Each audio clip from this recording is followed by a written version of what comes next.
नाम किसका? जय गुरुदेव नाम किसका?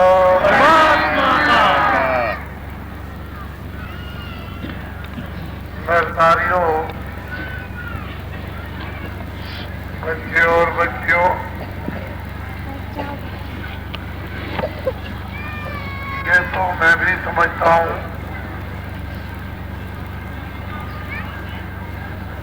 कि अनाधिकार कोई चीज दी जाए तो लोग उसको रख नहीं सकते। गरीब को हीरे दे दिए जाए वो घर में नहीं रख सकता। इसी तरह से आत्माओं का धन, मालिक का भेद अचानक आपको मिल जाए तो रखने की आप में क्षमता नहीं, ये हम भी समझते हैं। लेकिन हमारे पास भी समय नहीं और आपके पास भी समय नहीं और मनुष्य शरीर अनमोल है।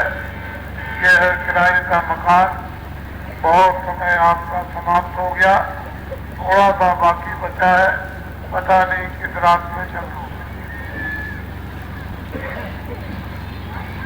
मैं ये समझता हूँ एक घड़ी आधी घड़ी, आधी में पुनः दूसरी संगत सादगी हर एक को टकरा। आत्माओं के जो वचन है, जो वाणियां है, वो कभी मिथ्या नहीं होती। आज मैं आपको ये बताऊंगा, इसको ध्यानपूर्वक आप सुनेंगे कि यहाँ पर कुछ नहीं था। ना यहाँ पर जमीन थी, ना यहाँ पर आसमान था, ना यहाँ पर जल था, ना यहाँ पर अग्नि थी, ना यहाँ वायु थी।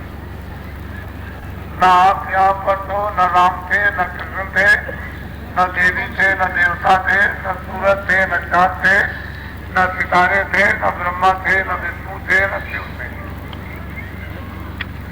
न कोई स्वर्ग था, न कोई वैकुंठ था, न कोई ईश्वर था, न कोई ब्रह्म था, न कोई पार्वती था, न कोई महाकाल, न त्रिलोकियां थी, न ब्रह्मांड थे। यहाँ कुछ नहीं। जिस रामायण में इशारा किया गया वो स्वामी जी महाराज पूर्ण संत थे। उन्होंने रामायण में इशारा किया है कि वो सच्चा स्वयंताओं का भी जो स्वयंता प्रगत पार प्रभु और बाकी ब्रह्म लिए ब्रज यमुना थी, कहा मोह कर कारण नहीं। कहते हैं वहां पर कोई मोह ममता, कोई काल, कोई महाकाल, कोई मृत्यु या कोई दंड, वहां पर कुछ नहीं। क्या सकता न मध्यम है न महाराज। कहते हैं ऐसा मेरा प्रभु प्रगट पाठ एक जानिए अनामा सच्चिदानंद घनश्यामा, वो एक ही था। सबसे पहले वो अनादि पुरुष थे। वो स्वयं मुख्तार है, स्वयं मालिक है, सबके कर्ता और धर्ता है और उनको किसी ने नहीं बनाया, न कोई बना सकता है। वो उनका लोक अलग है, उसको कहते हैं अनाम। उनकी जब मौज और मर्जी जब कभी भी उनकी हुई, उनकी इच्छा हुई तो उनके मुखार बिंदु से एक आवाज निकली और उस आवाज की धनकार ने मंडल बना दिया। अनामी पुरुष की मौज और मर्जी से, उनकी स्वेच्छा से सबसे पहले उन्होंने अगम लोक बनाया। अगम लोक के बाद उन्होंने अलग लोक बनाया।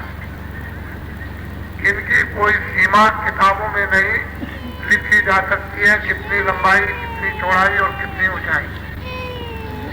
ये कोई कागज में नहीं आ सकती है। चाहे करोड़ वर्ष बैठ के लिखो, चाहे 10 करोड़ बैठ के लिखो, चाहे 1 अरब बैठ के लिखो, उसका कोई इतना लंबा चौड़ा। वो अगम लोग उसके नीचे अलग। और उसके बाद उन्होंने सतलोक बनाया। ये चारों धाम उनके निज रूप में, कोई बात किसी तरह की न सतलोक में मिलोनी, न उनकी अलग लोक में, न आगम लोक में, अनादि लोक अलग। इन्होंने अपने पुत्रों को इन तीनों स्थानों पर स्थापित किया, आगम लोक में और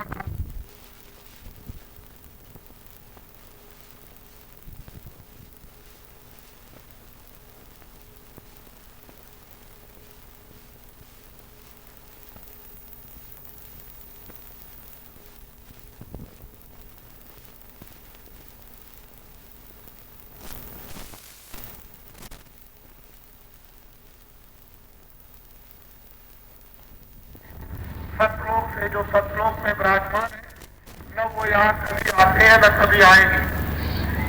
उनकी जब इच्छा हुई तो उनके मुखारबिंद से इतनी जोर की आवाज निकली कि उस आवाज बढ़ती चली गई और मंडल बनाती गई। सतपुरुष की आवाज में अनंतों मंडल एक एक ब्रह्मांडों में बनाए। उन्होंने बना दिया महाकाल मंडल में, फिर उन्होंने पारब्रह्म में, फिर उन्होंने ब्रह्म में, फिर उन्होंने ईश्वर में, अनेक मंडल उन्होंने बना दिए। और सतपुरुष ने अपने पुत्रों को इन स्थानों पर स्थापित किया। जब रचना हो गई, उनकी नीचे मंडल की तैयारी हो गई, तो ऊपर से एक धार आई, आवाज की, जिसको कहते हैं बाजों की। उसी आवाज के ऊपर में उन्होंने महाकाल पुरुष को उतारा, फिर उन्होंने पारब्रह्म को उतारा, फिर उन्होंने ब्रह्म को उतारा, फिर उन्होंने ईश्वर को उतारा। ईश्वर को सैंदल कमल में और ब्रह्म को त्रिकुटी में, पारब्रह्म को दक्षिण द्वार में और महाकाल को कमल गुफा में बैठा। इन्होंने फिर तपस्या की उस पिता से, वहीं से बैठ करके वो दर्शन करते रहते थे। उनको इजाजत वहां वापस जाने की नहीं थी, लेकिन दर्शन कर सकते थे वहीं से बैठकर। वो दर्शन वहीं से करते थे, वहीं से तपस्या करते। ये मुकाम पर बैठा करके ये सब के सब करने लगे और इतना कठोर सतपुरुष पिता का तप किया कि तो सतपुरुष प्रसन्न हुए, बहुत खुश हो गए। तो सबसे पहले उन्होंने निरंजन भगवान, जो सैंदल कमल में, जिनको ईश्वर, मुसलमान खुदा, ईसाई गाद कहते हैं, हिंदू परमात्मा, इनसे कहा कि मैं तुमसे बहुत प्रसन्न हूं और तुम जो चाहो वरदान मांगो। तो रचना बिना जीवात्माओं के, बिना रूहों के कोई रचना नहीं हो सकती। तो इन्होंने ये वरदान मांगा कि जैसा सतलोक में आपका राज है, उसी तरह का हमको राज दे दीजिए। तो सतपुरुष ने ऊपर उन्होंने कहा, जाओ तुमको दिया। सतलोक के नीचे इतना प्रकाश है, नीचे इतना प्रकाश है कि उसकी महिमा नहीं की जा सकती है। उस प्रकाश में ये सूक्ष्म से सूक्ष्म, अति सूक्ष्म और इतना सूक्ष्म जो किताबों में नहीं लिखा जा सकता है। वहाँ जल भी था, वहाँ अग्नि भी थी, वहाँ वायु भी थी, वहाँ आकाश भी था, सब।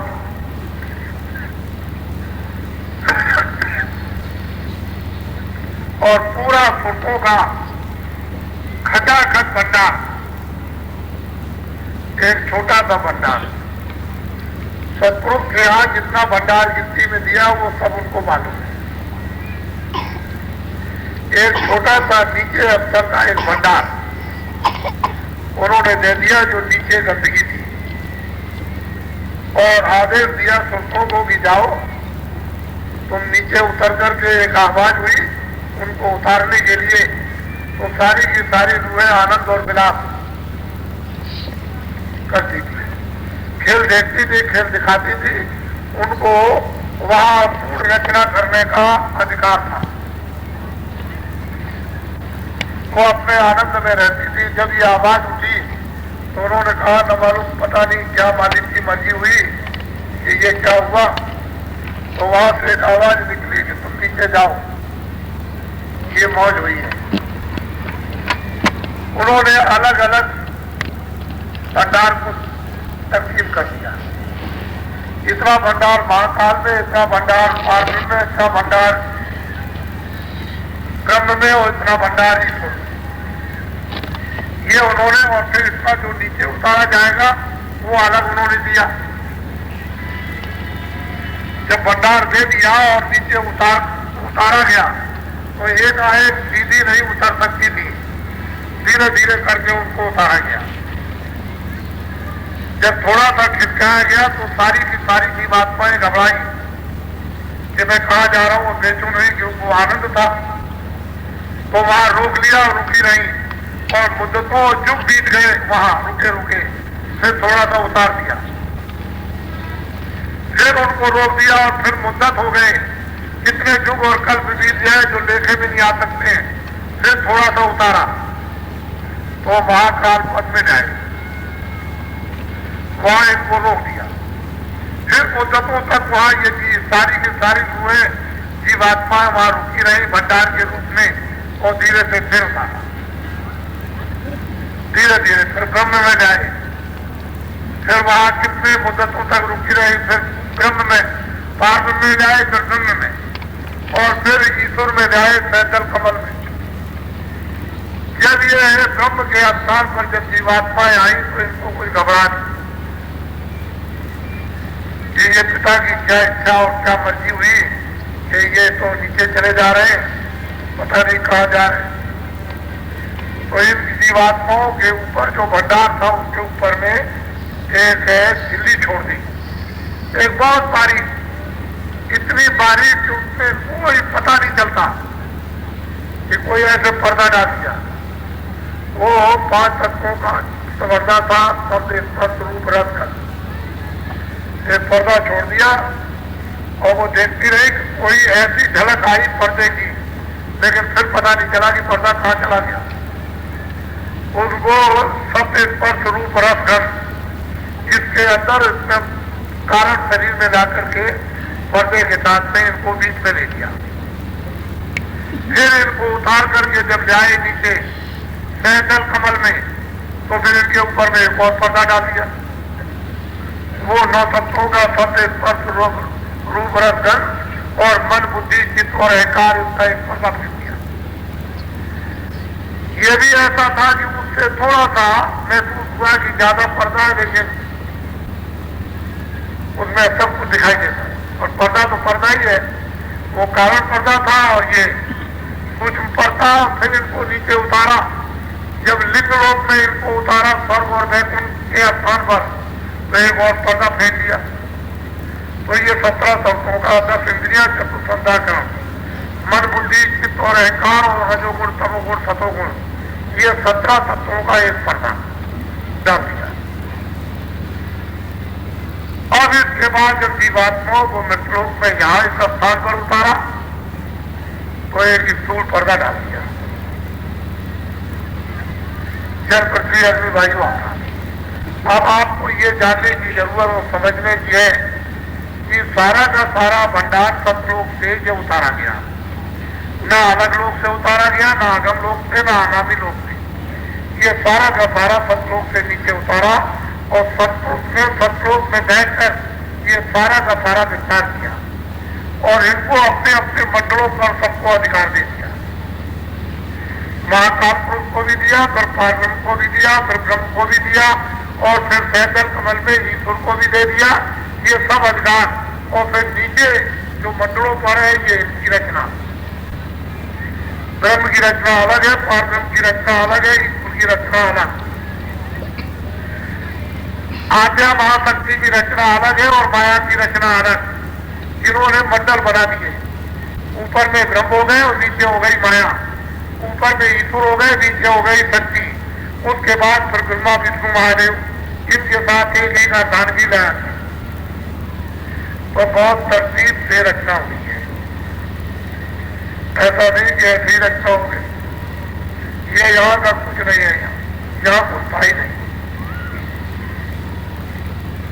कोई चीज नहीं, न वेद थे, न पुराण थे, न कथेत थे, न हिंदू थे, न मुसलमान थे, न सिख थे, न संस्कृत थी, न उर्दू थी, न फारसी थी, न अंग्रेजी थी, न पूरब था, न पश्चिम था, न कोई आसमान था, न जमीन थी, कुछ नहीं। इससे ये मालूम होता है कि ये यहाँ की चीजें नहीं है। कहीं से आकर जब वो महाप्रलय और प्रलय होती है तो ठीक उसी तरह से फिर सिमटाव होता है। जब वो प्रलय होने लगेगी, जब कभी भी महाप्रलय होगी, उसकी भी एक अवधि निश्चित है। उस समय पर इतना कोहराम मचता है जानवरों में, आदमियों में, न जानवरों को पानी, न जानवरों को घास, न जानवरों को पत्ती, तरफ तरफ करके तरफ तरफ करके। मनुष्यों के लिए अनाज नहीं, मनुष्यों के लिए पानी नहीं, मनुष्यों के लिए कोई सामान नहीं।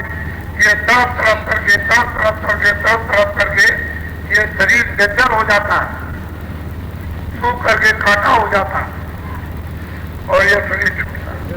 तो सबसे पहले मनुष्य उठाए जाते हैं, सबसे पहले भक्तजन उठा दिए जाते हैं, महाप्रलय आगे, फिर उसके बाद सज्जन पुरुष उठाए जाते हैं, फिर उसके बाद में जब पापी रह जाते हैं तो इनके लिए बड़ा घमासान लड़ाई होती है।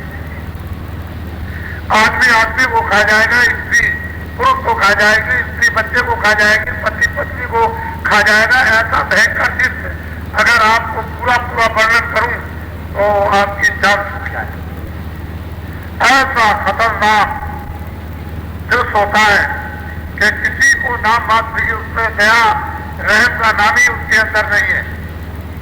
इस तरह से तरफ तरफ करके चीख चीख करके लोग प्राणों का त्याग करते हैं, सब आपको यही भुगताना।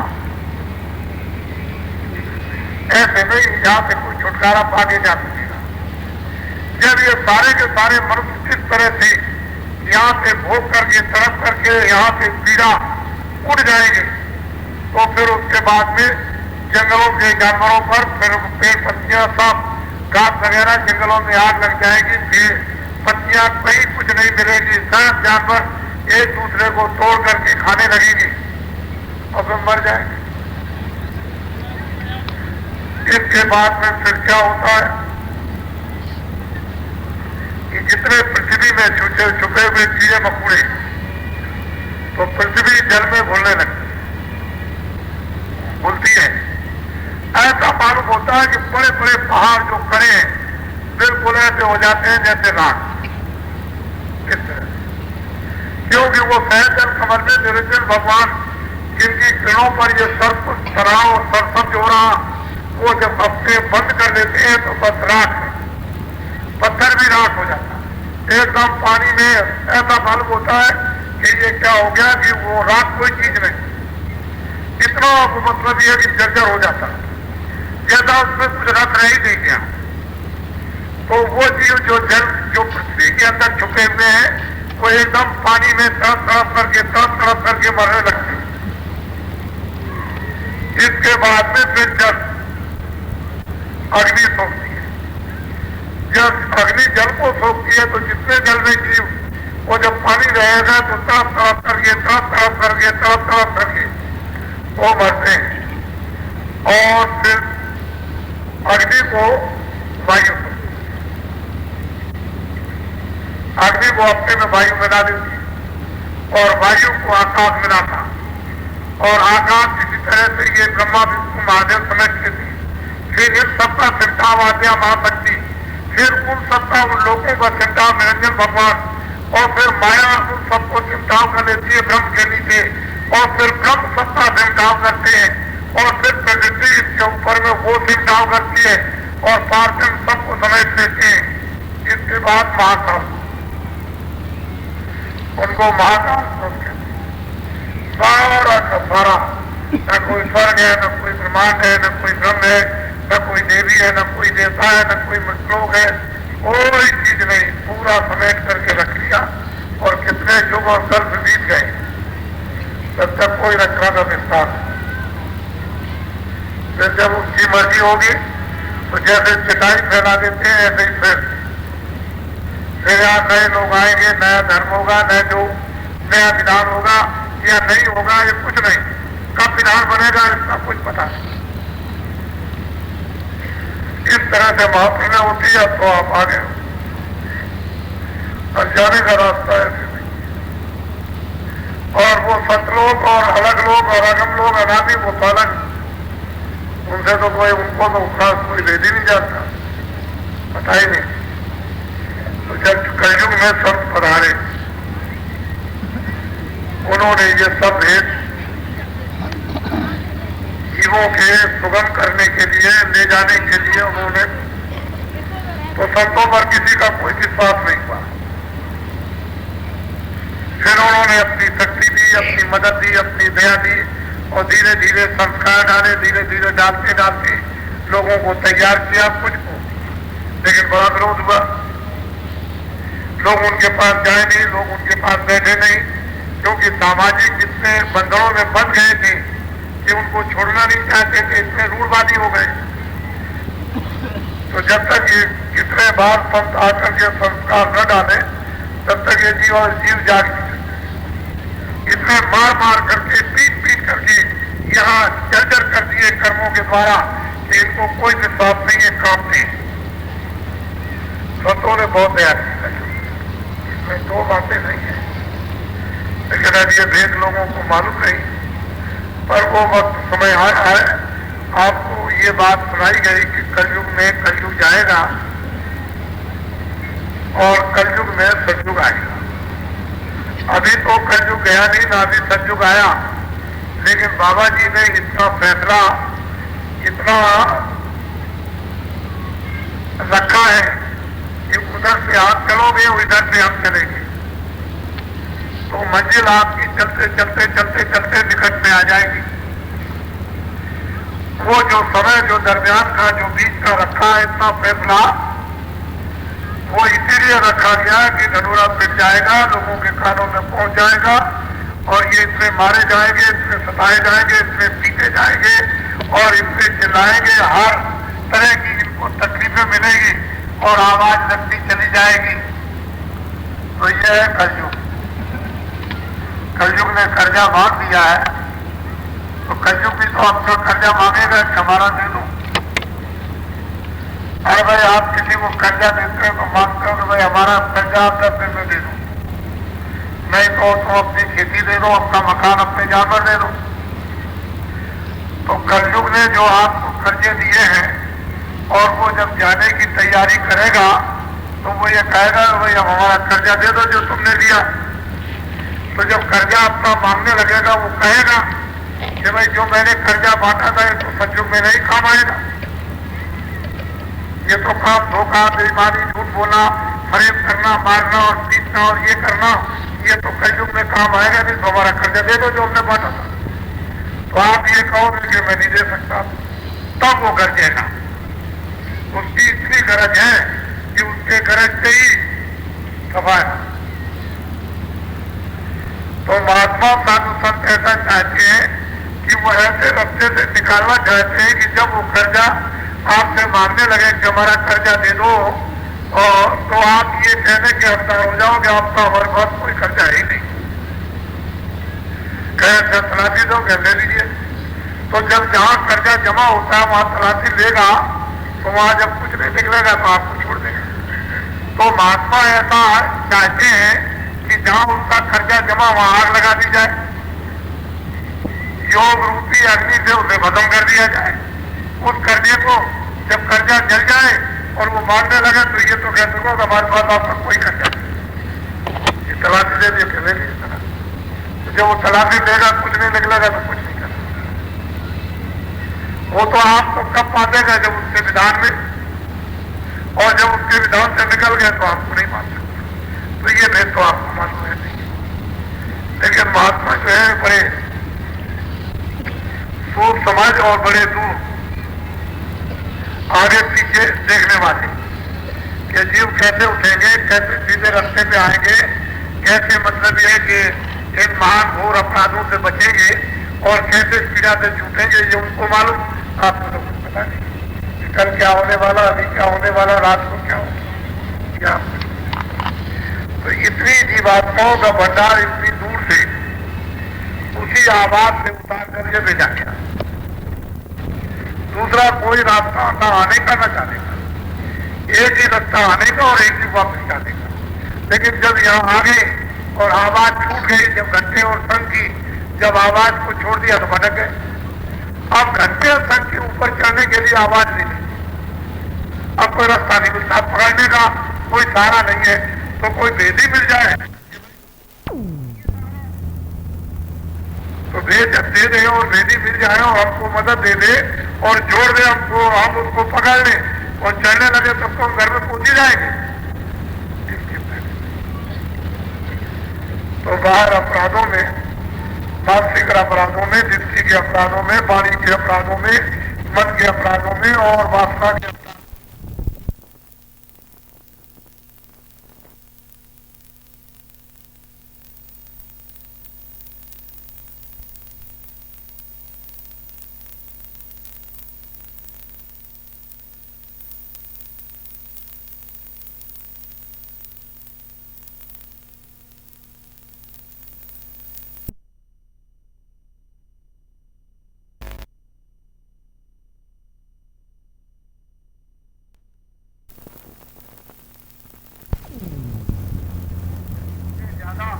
नग्न डूबे हुए हो, ये बिना महात्माओं के नहीं, कोई निकालने वाला नहीं।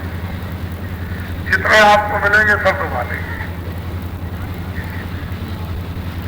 तो मेरी ये प्रार्थना है कि आपको दोनों चीजें मिलेंगी, लोग भी और परलोक। यह स्थान आपका एक ऐसा स्थान है जहां पूरी लोक शिक्षा और परलोक दोनों चीजें, कि लोग भी प्राप्त कर लो, परलोक भी प्राप्त कर लो, जीवन आपका सफल हो जाए। इसलिए मनुष्य शरीर अनमोल दिया गया, वह उसका आपने उपयोग कर लिया। और अगर आप न इधर की शिक्षा न उधर की, तो ये जीवन बेकार चला गया। दुर्भाग्य है। तो दोनों तरह की आपको शिक्षा मिलेगी, इधर की उधर की। अगर इधर उधर की शिक्षा नहीं मिलेगी तो हम इधर की शिक्षा देकर करेंगे क्या? इधर तो आपको बहुत शिक्षाएं मिल रही है, उससे आपको क्या मिल गया? तो इधर की भी मानवता की शिक्षा मिल जाए और उधर भी मिल जाए तो इसलिए बड़ी सावधानी से जब कभी भी आप किसी को सत्संग सुनने को जाएं, जब कभी भी आप स्वयं सत्संग सुनने को आए, तो बहुत सचेत होकर के सत्संग सुने, तो सब चीजें आपके पल्ले पड़ जाएंगी। और बदहोशी में रहोगे तो कुछ पढ़ने वाला नहीं। हम अब की बार देखते हैं कि बहुत होशियारी से लोग आए, छोटी मोटी होशियारी से नहीं, जितनी उनके पास बुद्धि, उस बुद्धि का उन्होंने अब की बार पूरा प्रयोग किया। लेकिन जो चीज बुद्धि के परे है, जो इंद्रियों के परे है, जो मन के परे है, उसमें आप क्या कर सकते हैं? तो इसके अंतर्गत है नहीं, न इंद्रियों के अंतर्गत है, न मन के अंतर्गत, न बुद्धि के। तो बुद्धि के सोचने के परे की चीज, उसके लिए आप क्या कर सकते हैं? फिर क्या करोगे? थक जाओ। थकने का मतलब है कि बुद्धि से साफ हो जाओ, फिर बुद्धि उसमें काम नहीं करेगी। फिर क्या आएगा? विवेक। जब विवेक आएगा तो सत असत का परिचय हो जाएगा, परखने लगोगे सत्य है। जब इसको परखोगे तो संसार की सब चीजें धीरे से जानने लगोगे कि यह है क्या, ये झगड़ा क्या है। तब ये जब मालूम होने लगेगा तो साथ ही साथ विवेक होगा, फौरन प्रेम हो जाए। और प्रेम सर्वोपरि खजाना। अगर मोहब्बत और प्यार आ गया तो इससे बढ़कर के और खजाना क्या है? कोई थोड़ा चाहती, इससे बढ़ के कुछ नहीं है। एक मिनट में सब चीजों को छोड़ दिया जाता है जब मोहब्बत प्यार होता है। लोग राजपाट महात्माओं के साथ चर्चा में छोड़ देते हैं और जंगल को चले जाते हैं और बड़े बड़े कष्ट करते हैं। वो किस लिए? कि ये कुछ नहीं है राजपाट, वो बड़ी वस्तु को पाने के लिए राजपाट ठोकर मारते, घर बार छोड़ के चले जाते। मोहब्बत प्यार सबसे बड़ी, और मोहब्बत प्यार ही एक ऐसी चीज है न चोरी करने देगा, न धोखा करने देगा, न बेईमानी, न कत्ल करने देगा, न झूठ बोलने देगा, न वादा खिलाफ। बहुत बेहतर है। और यह मनुष्य इंसान का जलवा था, इसी को जज्बा और जलवा कहते हैं। अगर यह मनुष्यों में आ जाए, इंसानों में, तो अभी होने में स्वर्ग सृष्टि बनने में कितनी देर, फिर क्या लगेगी। लेकिन यह है कि तबाही कब बनती है, कष्ट उठाने के बाद। महात्मा भी कष्ट उठाते हैं और आपको भी कष्ट उठाना होता है, तब तबाही बनती है, तब इतिहास। कर्म क्षेत्र भूमि का ये सिलसिला है और ये सिलसिला छूटता नहीं है। कष्ट यहाँ सबको उठाना पड़ता है। जो भी इस धरती पर आते हैं, महात्माओं के पास कुछ भी नहीं लेकर आपका ले लेते हैं, दूसरों के कर्मों को लेते हैं, चाहे देव के पाप हो, चाहे पुण्य हो, उसको ही लेते हैं, तो लेना पड़ता। लेकिन लिए हुए कैसे हल्के हो गए, कैसे निर्मल हो गए, छुटकारा कैसे मिलेगा, तो वो ये लेते हैं पाप, तब ये जीव छूटता है। ऐसे जीव का छुटकारा नहीं। तो मैं ये बात आपको बताने आया था कि इसको आप लोग संसारी झगड़ा मत समझिएगा। ये बाबा जी का जो उपदेश देश में चल रहा है, वो नितांत सांसारिक नहीं है। जितनी जरूरत मानवतावादी की है, उतना तो उपदेश यहाँ पर, उसके बाद फिर अध्यात्म सृष्टि, मानव सृष्टि बनने के बाद अध्यात्म सृष्टि में, सृष्टि में प्रवेश होना। इसलिए वो बात आप समझ के न बैठिएगा, यहाँ सब चीजें आपको मिलेंगी, छोटी से छोटी और बड़ी से बड़ी। महात्मा वही है, महान आत्मा वही है जो ब्रह्मांडों में सफर करते हैं। ब्रह्मा का, विष्णु का, शिव का, ईश्वर का, ब्रह्म का, पारब्रह्म का, शक्ति का, माया का, प्रकृति का और पुरुष का जो दर्शन करके जो सच्चे बादशाह के पास जाते हैं और आते हैं, उन्हीं को महान आत्मा कहते हैं। तो ये दाढ़ी बात का नाम नहीं है। तो समझ लो कि भाई बाबा जी की सफेद दाढ़ी है, तो चलो भाई सफेद दाढ़ी से महात्मा हो जाएंगे, ये सब महात्मा नहीं। ये तो प्राचीन वेशभूषा है। पहले कोई दाढ़ी पर और सिर पर कोई हाथ नहीं मारता, बाल को नहीं काटते थे। आपने तो पंजाबियों को देखा होगा, वो तो जन्म से बाल कभी नहीं काटते हैं, बराबर रहते। तो ये प्राचीन भेद था, स्वाभाविक। इसलिए अब ये बनावट आ गई तो भेद को आपने बदल दिया। तो जो स्वाभाविक चीज है वो प्राचीन है, और जब बनावट में जाओगे तो उसमें विकार पैदा हो जाएगा। इसलिए अभी तो आपको ये पता ही नहीं है कि महात्मा नाम है। कोई धन का नाम महात्मा नहीं, विद्या का नाम नहीं है कि रामायण गीता और वेद और शास्त्र पढ़ लिए और व्याकरण पढ़ लिया और आचार्य हो गए, इसका नाम महात्मा नहीं। जिसकी जीवात्मा जाके दिव्य नेत्र को प्राप्त करके और जो उधर जाकर के जो सच्चे बादशाह का दर्शन दीदार करते हैं, उसको महान आत्मा कहते हैं।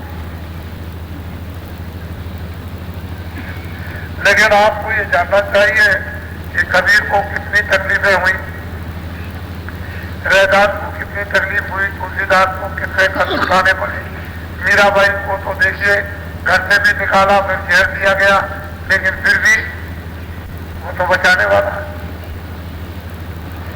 इस दुनिया में। लेकिन उन्होंने क्या दिया, ये जानने की जरूरत है। वो तो सबके मतलब कष्टों को सहन कर दी गए और जीवित हो गए सदैव के लिए। जीवन दान उनको मिल गया तो उनका जन्म कभी होना नहीं। लेकिन आपने उनके लिए क्या किया, आप वैसे ही रह गए। इतने आप कटु हो गए उनके लिए कि उनके सब कुछ होते हुए और उनको भूल गए। अब ये दशा आपकी हो गई कि अपने परिवार को भी आप नहीं पहचानते। जो नकली है उसी को नहीं पहचानते, असली को पहचानना तो आप बहुत दुस्तर है। और जो आपको दिया गया उसी को नहीं पहचानते, उसी से आपका विरोध हो गया, तो महात्माओं से तो विरोध हो ही गया था। उनको तो आपने परित्याग कर दिया, अपना कुछ नहीं समझा, और वो अभी आपको अपना समझते हैं कि तुम हमारे हो, लेकिन आप उनको अपने। जब आप उनको अपना समझना, वो तो पहले ही तो अपना समझते। जब आप उनको अपना समझोगे तो फौरन वो झरना है मोहब्बत और प्यार का, तिजोरियों और क्यारियों में और दफ्तरों के कागजों में मोहब्बत प्यार नहीं है, उसकी एक धारा बह रही है जो हमेशा पान किया जाता है। जब वो वक्त आया और मोहब्बत प्यार आया तो पलट गए, एकदम से आमने सामने हो गए, सब कुछ मिल जाएगा। तो अब आप लोग 27, 28 और 29, 30 और आज 35 बड़ी संख्या में लोग हैं। अभी बहुत से लोग जा भी रहे हैं सुबह से, क्योंकि उनको आदेश मिल गया था, और अब ये आदेश आपको दिया जाता है कि आप सब जल्दी जल्दी अपने अपने वाहनों से, बस से, कार से, साइकिल से, मोटरसाइकिल से, ट्रेन से, जो जैसे सुविधा मिले वैसे अपने अपने स्थानों पर प्रस्थान करें, क्योंकि वो भी तो अपना ही काम है। अरे वो भी तो अपना ही काम, वो एक व्यवस्था बनी हुई है। उस व्यवस्था में जब आप पहुंच जाओ तो इतना जरूर ध्यान रखो कि मुझे ईमानदार खेती में, दुकान में, दफ्तर में रहना। ये हम जानते हैं कि आपका दफ्तर में छोटे बड़े कर्मचारी अधिकारियों का पूरा नहीं पड़ता, लेकिन जितना भी हो सके ईमानदार और मेहनत की कोशिश करें, जितना भी हो सके। इतना तो कम से कम करना चाहिए कि जहां तक हो सके तहां तक अपनी जात से अपना पूरा कर भी लो वर्तमान समय में इस भ्रष्ट व्यवस्था में, लेकिन अपने से ज्यादा किसी को कष्ट न मिले।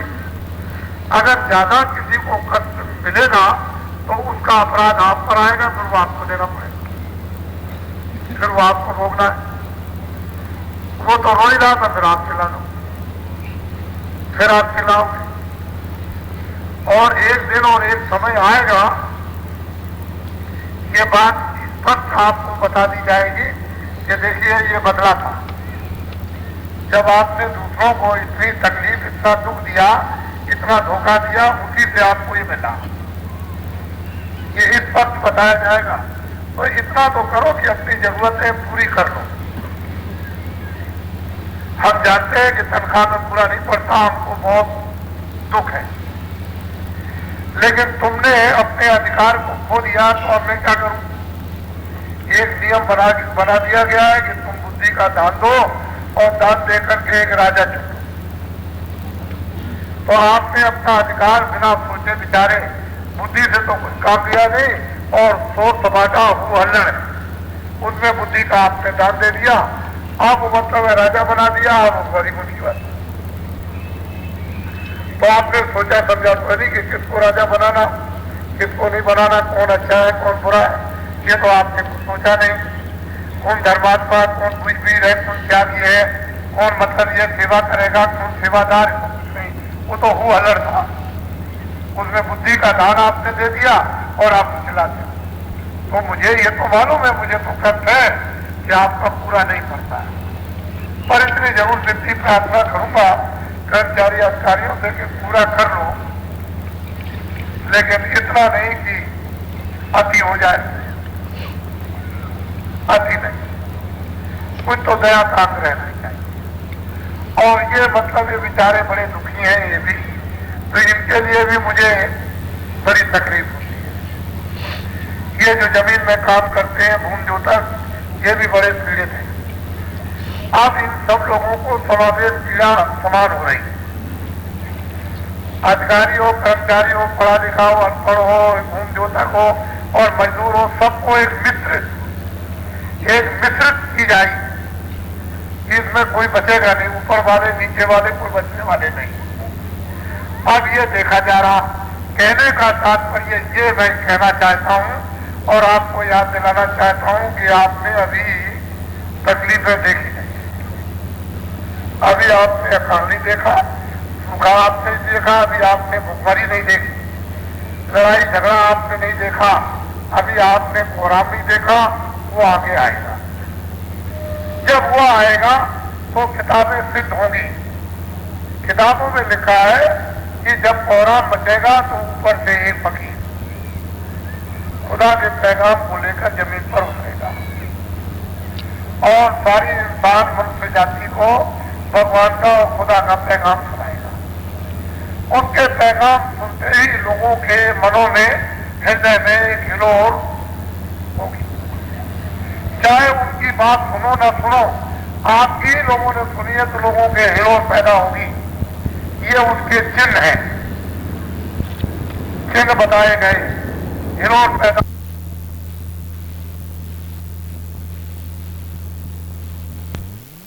तो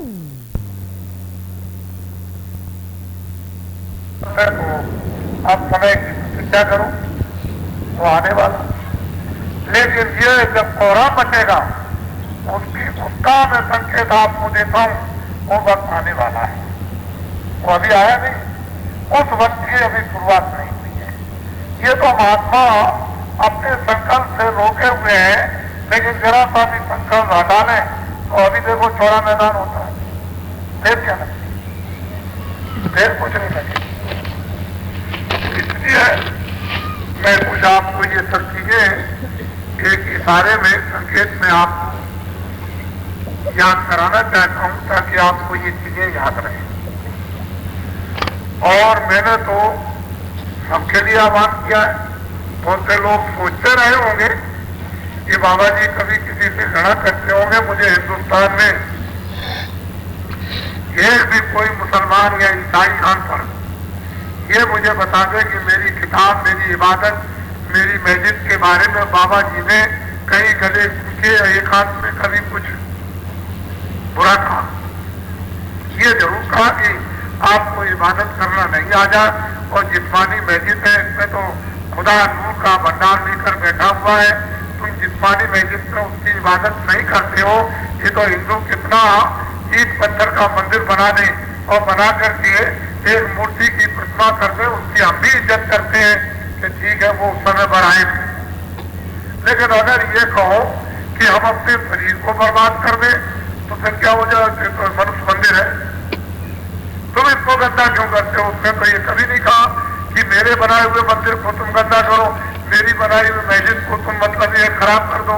ये तो जिस्मानी मस्जिद मैंने दी है और मैंने पाक साफ दी है, मैंने पवित्र और निर्मल दी है, और तुम इसको गंदा कर रहे हो। जब तुमने इसी को गंदा कर दिया तो और चीजें क्या समझ सकोगे? जब ये पवित्र हो जाएगा, इसमें जब वो ज्योति झलकेगी, आंख खुल जाएगी, तब तो तुम्हें इस मंदिर और उस मंदिर की कदर कर सकते हो। न इस मंदिर की कदर न उस मंदिर की कदर, न तुम इस मंदिर को जानते हो, न इसको जानते हो और न उसको जानते हो। ये तो बात जरूरी है कि आपकी भूल मिटाई जाए, लेकिन बुरा तो कुछ नहीं, इसमें कोई बुरी बात तो नहीं कही जाती। तो जो सत्य है वो तो कहा ही जाएगा, क्योंकि आपको तो सब छोड़ना है। जब यही छोड़ देना तो ये कब रहेगा? ये तो आपने एक आधार बनाया था कि मैं बुराइयों में न फंस जाऊं, तो मंदिर में जाते रहते, मस्जिद में जाते, क्यों बुराई में फंसते हो? क्यों आपने कत्लेआम बचा रखा? क्यों आप हिंदुओं को मारते हो? क्यों मुसलमानों को मारते हो? क्यों ईसाइयों को और क्यों सिखों को मारते हो? जब मंदिर गुरुद्वारे में और चर्च में जाते हो तो जिसके लिए जाते हो उसकी याद रखो। तो वो तो गए, बुराई से बचने के लिए बताया गया। अब आप पहुंच करके भी आप अपने देवता को धोखा देते हैं, तो बताओ कैसे होगा? तो वो समय है, वक्त है, और बाबा जी सबके लिए एक अच्छी सौगात, एक अच्छी विधि आपके लिए उससे प्रार्थना करके लाए हैं, और वो धीरे धीरे धीरे धीरे वक्त आने तक तैयारी देने लेने की हो जाएगी, क्योंकि तो सौगात है अमूलक। तो तैयारी करनी पड़ेगी हमको भी आपको भी। और जब तैयारी हो जाएगी देने लेने की, तो देने वाला भी और लेने वाला भी चमन हो जाएगा, बाग बाग हो जाएगा। इस मृतलोक में क्या क्या मारेगा। तो ये सौभाग्य आपका सबका समय, ये दिन आपके लिए बहुत ही मुबारक आओ भाग्य रहे कि आपने अपना समय, इस समय खेती से, जबकि खेती सींची जाएगी फिर बोई जाएगी, अभी उसका समय है 15 दिसंबर तक, और आप उसको छोड़कर यहाँ चले आए हो, तो अब जल्दी से आप जाओ खेत की सिंचाई करना और उसको जल्दी से बो दो। मालिक की दया जो आपने इस स्थान पर समय दिया आपके साथ रहेगी, उसमें बरकत होगी और दया साथ आपका काम करेगी, तो उससे आप विश्वास होगा।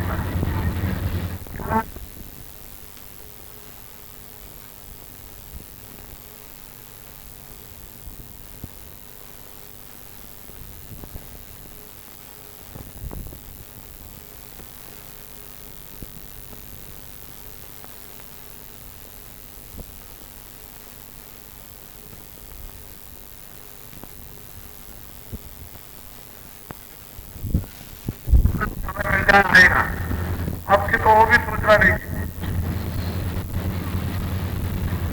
लेकिन देखो आप, तो ये भगवान की प्रेरणा है। मैं तो उनकी दया ही समझता हूं जो आपके मन में, आपकी बुद्धि में ऐसा बता दिया कि नहीं चलो, जो कुछ भी घर गृहस्थी का नुकसान हो जाएगा, चलो ये भी सहन करेंगे, किराए भी सहन करेंगे, आने जाने का जो मुसीबत वहां मिलेगी उसको सहन करेंगे। ये तो यहाँ एक परिवार है।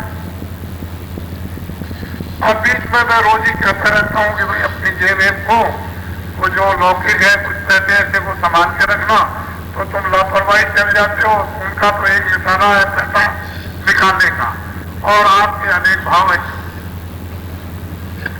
तो आप समझ तो पाते नहीं हो। लेकिन यहाँ यही कहा जाता है कि पैसे संभाल के रखना। किसी का चला गया होगा ठीक है, लेकिन उनको इनके पैसे ले जाने से चैन नहीं मिले। ये तो बात अच्छा, अगर यहाँ वो पकड़ भी दिए जाए तो जल्दबाजी में लोग पिटाई कर देते हैं, तो हमारे अधिकारियों को वो उस समय के माहौल से अच्छा नहीं लगता कि भाई अगर ऐसी गलती थी तो हमको पकड़ा देते। लेकिन अब वो माहौल होता है उस तरह का, उसमें एक टमाटर दो टमाटर कोई मार दे, नाराजगी में तुमने क्यों उठा दिया, क्यों ले गया, क्यों चोरी कर दिया। लेकिन ये ठीक नहीं, ऐसे स्थान पर उनको भी आकर के कुछ लाभ लेना चाहिए। वो हमेशा किसी की सामान उठाते लेते रहते हैं, वो तो करते रहते हैं। जब धर्म का स्थान आए तो इस जहाँ से जरा सा बचे रहना चाहिए, नहीं उनको कड़ी सजा मिलेगी। वो तो जानते नहीं कि कड़ी सजा हम तो नहीं देंगे, लेकिन देने वाला कड़ी सजा दे देगा। तो सबका एक ही खमियाजा घर में निकल जाता है, एक ही घर में निकलता तो कहते हैं अरे भाई हमने तो बहुत कुछ किया था, लेकिन अब ये तो सब एक ही समय। ऐसे बड़े बड़े उदाहरण हैं। तो आप लोग सब जाने की तैयारी करो और अपने अपने क्षेत्रों में जो आपको ये बताया गया है कि आप थोड़ा सा इसमें सहयोग दो। होम ज्योति खेतर जो काश्तकार संगठन जो बनने देश में जा रहा, वो अपना समझे और दूरदर्शी तारधारी गांव-गांव में जाकर के इनकी मदद करने। जब इनको सहयोग दोगे तभी तो ऋषियों मुनियों का विकास होगा। ऋषियों मुनियों की आस्था कैसे आती है? इसी तरह से आती है। अगर ऋषि मुनि डूब रहे थे और बड़े बड़े लोगों ने जो काम किया तो आ गए ऊपर, तो टॉर्चदारी बराबर समय निकाल कर, क्योंकि वो भी घर में गृहस्थी में काम करते हैं, उनके भी बाल बच्चा है, वो भी गरीब है, इसमें दो राय नहीं। लेकिन अपना जैसा भी समय मिल जाए, सुबह शाम आस पास के गांव में वो दौड़ के चले जाओ और फिर शाम को लौट आओ। और ये हमारी शिक्षा है कि जितने भी बड़े ब्राह्मण हैं, क्षत्रिय हैं, वैश्य हैं, और आप इनको नम्रता से प्रणाम, पैर छू करके प्रणाम करो। ये आपकी पद्धति है, ये आपको शिक्षा दी जाती है। उनका आदर करना, प्रणाम करना और उनको सम्मान देना, ये हमारा परम कर्तव्य है। तुम ये कहो बहुत बुरा है, बहुत खराब है, उससे कोई मतलब नहीं। तुम किसको प्रणाम करते हो ये मत तुम समझो। तुम ये क्यों नहीं समझो कि मैं ईश्वर को प्रणाम कर रहा हूं? उसमें जो भगवान की आत्मा बैठी है उसको प्रणाम करो। तुमको कोई दोष नहीं, तुम्हारी मर्यादा अपनी जगह पर रहेगी, तुम्हारी सेवा अपनी जगह पर रहेगी, और वो उसको स्वीकार करे न करे उनकी बात उनकी, लेकिन तुम्हारा ये काम। फिर जो बड़े जो है सम्मानित जो स्थान है उनके ऊपर कभी मत बैठो। कुर्सी पर, चारपाई पर सेवादारों को बैठने की जरूरत नहीं, नीचे बैठो। जो भी कोई विरोधी हो, गाली देता हो, उनके रिक्वेस्ट हो कि हमसे भूल चूक हो गई होगी तो हमको क्षमा करना, हम कोई हमारे गलती हो तो हमको बता दीजिए। आपका काम ये है इन सब चीजों को, इन गुणों को मनुष्य अपनाए। जब इन गुणों को मनुष्य अपनाता है वही धर्म। गुणों की जरूरत है। इन गुणों को बहुत लोग अपना लेंगे और इनको यही सिखाया गया है। हमने तो ऐसी चीजें भरी है जो कल्पना भी नहीं कर सकते हो। मैं कोई घास जंगल में थोड़ी खोद रहा था, मैं तो आदमी बना रहा था, आदमी के बनाने में लगा था। आदमी बन जाएंगे तब तो सब कुछ हो जाएगा, आदमी बनेंगे तो क्या हो? तो आदमी बनाने में लगा हुआ था और बराबर लगा हुआ। अब आदमी जब बना करके तैयार किया तो वो आदमी बनाएंगे, वो आपके लिए अब जुटेंगे।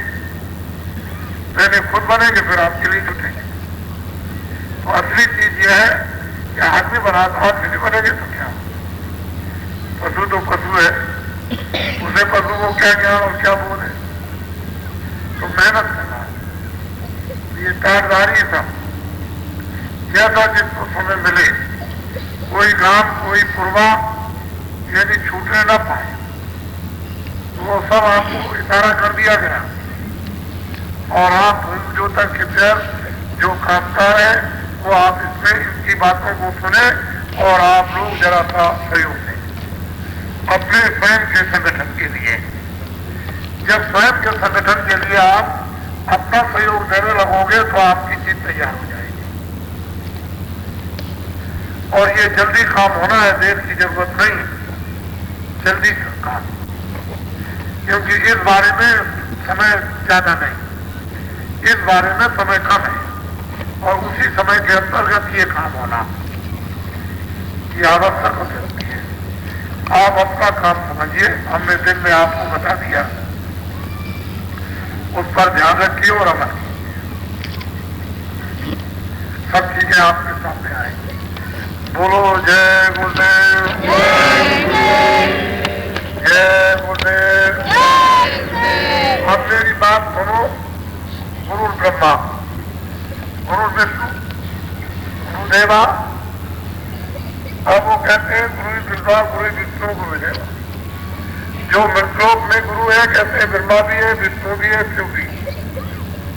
और गुरु जो है ईश्वर भी है, गुरु ब्रह्म भी है, गुरु पार्वती भी। अब उनका बोध का कौन कराएगा? तो गुरु उनमें होकर और नहीं आएगा तो बोध कौन कराएगा? इसलिए जो वाक्य वो अपनी जगह पर है, उनको कोई काट नहीं सकता। अब तुम्हारी समझ में इसलिए नहीं आता है कि तुम महात्माओं के संसर्ग से, संग से दूर हो गए, इस वजह से इसका बोध नहीं।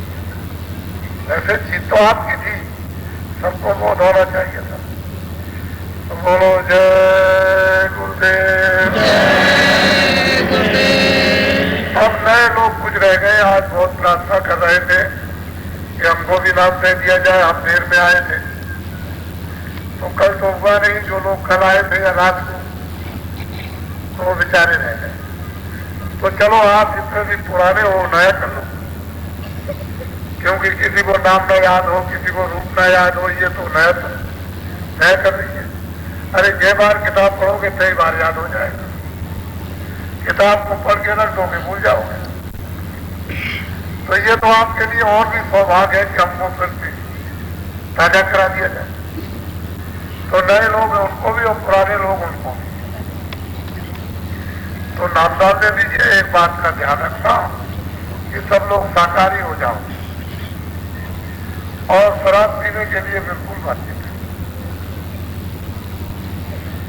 वैसे तो वक्त और समय की बात है, क्योंकि आपको भजन करना है, इसलिए शराब जो कहते हैं 2 से मर गए, 4 से मर गए, 5 से मर गए, 6 से मर गए।